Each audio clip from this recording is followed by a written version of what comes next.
What is going on, guys? The vast majority of the top NFL free agents for 2020 have found new homes. History tells us that most of these deals won't pan out, but the anticipation and excitement always gets to us, especially during report card season. I'm your teacher, Mr. Biondo, and we're handing out our grades for the top 20 NFL free agent signings of 2020. Before we start, just a note that we don't include players who were re-signed with their respective teams. So don't freak out when you don't see guys like Drew Brees, Amari Cooper, and Ryan Tannehill on here. Number 20, Todd Gurley, B. Even if Gurley rushes for 3 total yards on 150 carries, we don't care. This was a low-risk move by the Atlanta Falcons, who signed the 2017 Offensive Player of the Year to a 1-year deal worth $6 million. The Los Angeles Rams released the injury-prone Gurley and took on quite the dead cap charge. But let's not forget that despite the knee problem and heavily reduced workload in 2019, this dude rushed for 857 yards and 12 touchdowns. The Falcons needed a new lead running back after releasing Devontae Freeman. Gurley should do enough in Atlanta's high-flying offense to justify this deal. Again, extremely low risk. If they manage his health and workload well, Gurley could be the steal of 2020 free agency.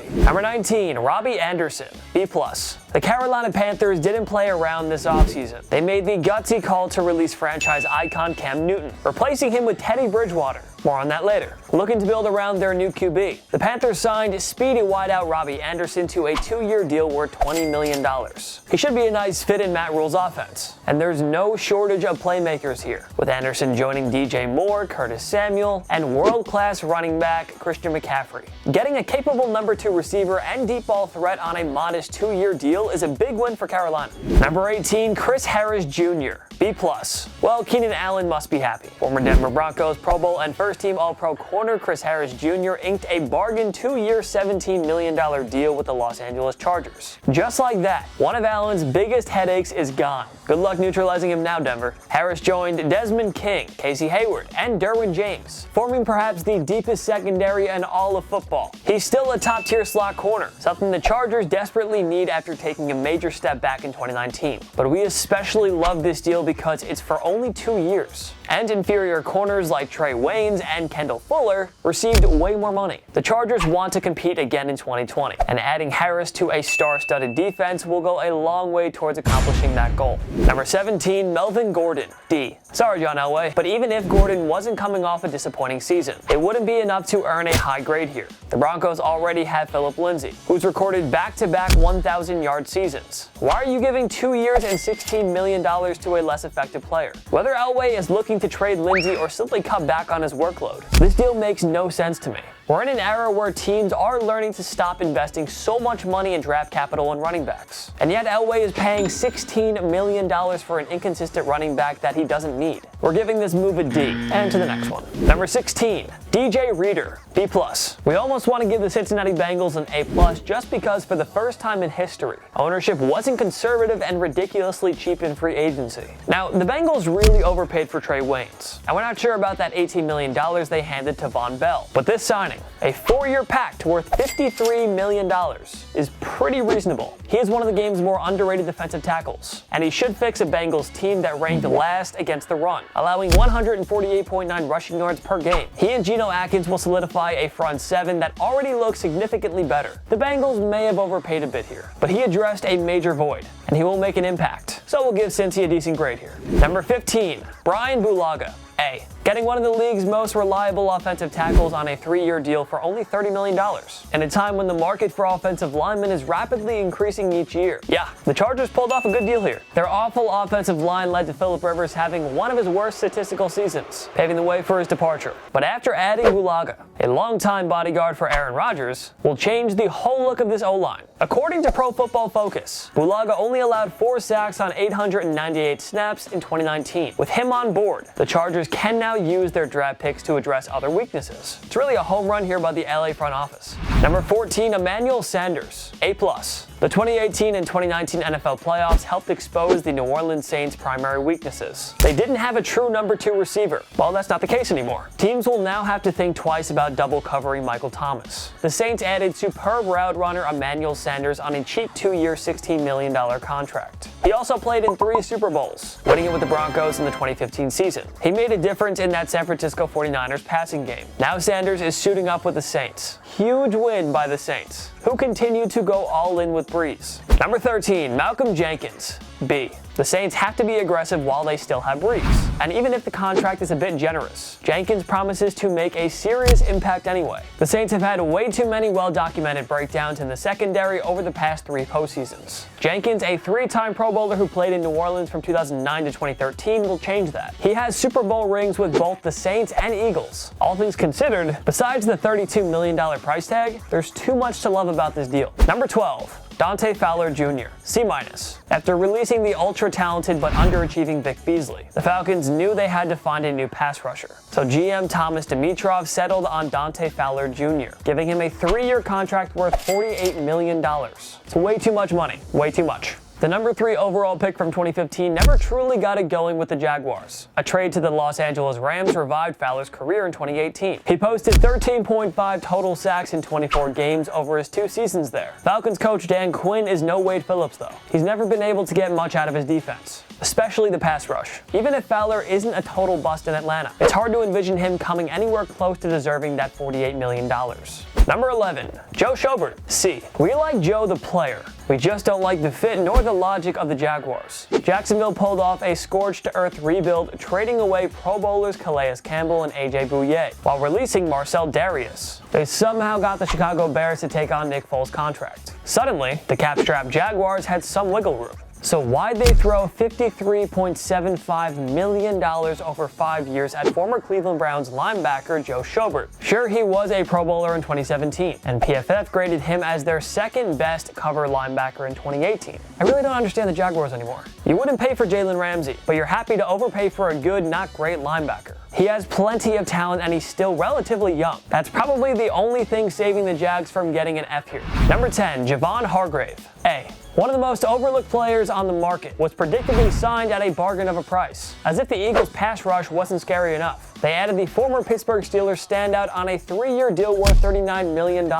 And they already have Fletcher Cox, Brandon Graham, and Malik Jackson. Like, that's nuts. Hargrave earned a superb 83.4 grade from PFF in 2019, and this was despite a limited role on Pittsburgh's star-studded defense. The Eagles will fully maximize his talents, and they could very well boost the league's best front 7 in 2020. The NFC East is still wide open. The defending division champs got richer. This is a huge win for Philly. Number 9, Corey Littleton. A+. The Las Vegas Raiders overspent in free agency last year. This time they came away with some quality players at very reasonable prices. How they managed to land do-it-all linebacker Corey Littleton on a mere $36 million deal over 3 years is pretty beyond us. But what a signing it was. Littleton never got the attention he fully deserved with the Rams. Such is life when you play with Aaron Donald and Jalen Ramsey. But he's going to be the heart and soul of the revamped Raiders defense in 2020. His huge personality will shine through for John Gruden, the ultimate player's coach. We love everything about this move. Number 8, Kyle Van Noy. C+. The Dolphins definitely overpaid for Van Noy, with a 4-year contract worth $51 million. But with bundles of cap space, they could afford it. That's an important thing to keep in mind. There's also good reason to believe that Van Noy won't join the long list of Patriots stars that flopped once they left New England.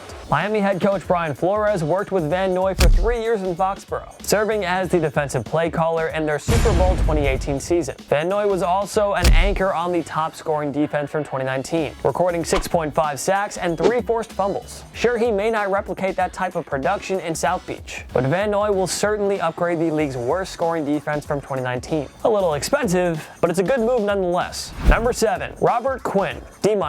Quinn was a beast for the Rams back in the day, recording 3 consecutive double-digit sack seasons from 2012 to 2014, including 19 in the 2013 season. But from 2015 to 2018, Quinn never hit double-digit sacks once. He turned back the clock in his 1-year stop with the Dallas Cowboys in 2019 though, recording 11.5 sacks and a pair of forced fumbles. The Chicago Bears banked on Quinn repeating that production, giving him a 5-year, $70 million contract. Seriously, what is GM Ryan Pace thinking? The Bears are only 2 years removed from fielding the NFL's top-scoring defense. They do not need another pass rusher, and Quinn is 6 years removed from his last Pro Bowl season. You think this guy's about to hit double-digit sacks again? Yeah. Probably not. Too much money, too much term, and it doesn't address the team's biggest needs. This could be the worst signing of 2020. Number 6, Austin Hooper. C. There are only so many Pro Bowl tight ends out there, so Cleveland Browns fans were probably thrilled when GM Andrew Berry landed Hooper on a 4-year deal worth $44 million. The problem is that Hooper is a luxury, not a necessity. The Browns already have a tremendous pass-catching core that includes Pro Bowl wideouts Jarvis Landry, Odell Beckham Jr., and tight end David Njoku. Kareem Hunt can make a lot of plays as a pass catcher in the backfield as well. And as good as Hooper is, he's not exactly a game changer. He won't do a whole lot to upgrade the Cleveland passing offense. And hey, the Browns will eventually have to give Baker Mayfield and Myles Garrett mega extensions. Now is not the time to throw money around on guys you don't need. Number 5. Jack Conklin, A+. Now this is a signing from the Browns that we love. Conklin anchored a Tennessee Titans O-line that helped Ryan Tannehill and Derrick Henry enjoy career years en route to an AFC Championship game appearance. Conklin only allowed 4 sacks on 933 snaps in 2019, per Pro Football Focus. And yet the Browns got Conklin on a rather modest 3-year, $42 million deal. Conklin will fix an O-line that allowed 40 sacks on Mayfield. This unit also ranked a mere 23rd by PFF in the 2019 season. This will be one of the most impactful moves of 2020 free agency, and it's pretty exciting. Number 4. Teddy Bridgewater, B+. At the end of the day, moving on from an injury-prone Newton was probably the smart decision. Signing Teddy Bridgewater to a 3-year, $63 million contract was an even smarter call, however. With Drew Brees sidelined, Bridgewater stepped in and won all 5 of his starts with the Saints, thus proving that he's a more than capable NFL starter. He will do wonders with new head coach Matt Rule and an offense that isn't lacking in weapons. And don't scoff and tell us that Bridgewater was a product of Sean Payton. The guy helped the Minnesota Vikings win the NFC North in his sophomore year. He's a player, and Bridgewater will guide Carolina right back into playoff contention. Number 3, Phillip Rivers, A. No doubt that Rivers showed signs of declining in his final season with the Chargers. But so what? The Indianapolis Colts only gave him a 1-year deal for $25 million. If he has 0 touchdowns and 100 interceptions, we don't care. You have to take your chance on a future Hall of Famer when the opportunity presents itself. He's fully capable, it's a little bit old, but capable. Rivers reunites with Colts head coach Frank Reich, who previously served as his offensive coordinator in San Diego. Rivers will play behind one of the league's best offensive lines, and he's in good position to succeed with T.Y. Hilton, Marlon Mack, and Zach Pascal at his side. And if Rivers plays well, it buys the Colts more time to develop a successor. Our belief is that Rivers will make the Colts a playoff team again in 2020. So that's why we love the move here. Number 2, Byron Jones, B-. So here's the deal. It's way too much money, but Byron Jones is still a terrific player. The cap space-rich Dolphins gave Jones a 5-year deal worth $82.5 million, making him the highest-paid corner in the game. That is a ton of money for a one-time Pro Bowler with only 2 career interceptions. But come on, the Dolphins can afford it. Plus, he and Xavier Howard stand to form perhaps the best cornerback duo in all of football. Even if Jones doesn't play at a Pro Bowl level, he'll be a massive upgrade over the other defensive backs Miami fielded in 2019. He'll play a huge role in reshaping the league's worst defense, so that's for sure. Number 1, Tom Brady, A+. They landed the GOAT. That's all we really have to say. 2 years and $50 million. Every penny of it guaranteed. Who cares if he's entering his age 43 season? The Buccaneers are suddenly relevant again, and he gets to work with the quarterback whisperer Bruce Arians, and 2 elite wideouts in Mike Evans and Chris Godwin. Not sure if Brady and the Bucs will be legit Super Bowl contenders, but he'll sell way more tickets and merchandise while giving Tampa Bay some national exposure for once. From a business standpoint, it's a huge win, and Brady is still a major upgrade over, well, almost every other quarterback in Bucs history. Brady's a buck. That's crazy. That's so weird. It's an A+ move, so we'll leave it at that. What grades would you give these NFL free agent signings? Join me in the comment section below. Make sure to follow myself and TPS on social media. TikTok, Instagram, Twitter. We are on everything. Go find us. I just topped 1,000 followers on TikTok. I'm hyped. Go follow. If you like this video, give it a like. It takes 1 click down below. We post videos pretty much every single day, so subscribe. Why would you not? You get to see more of me and Justin and everyone else on the channel. Who doesn't love that? Of course, thank you so much for watching. I'm Jason Biondo. See you next time.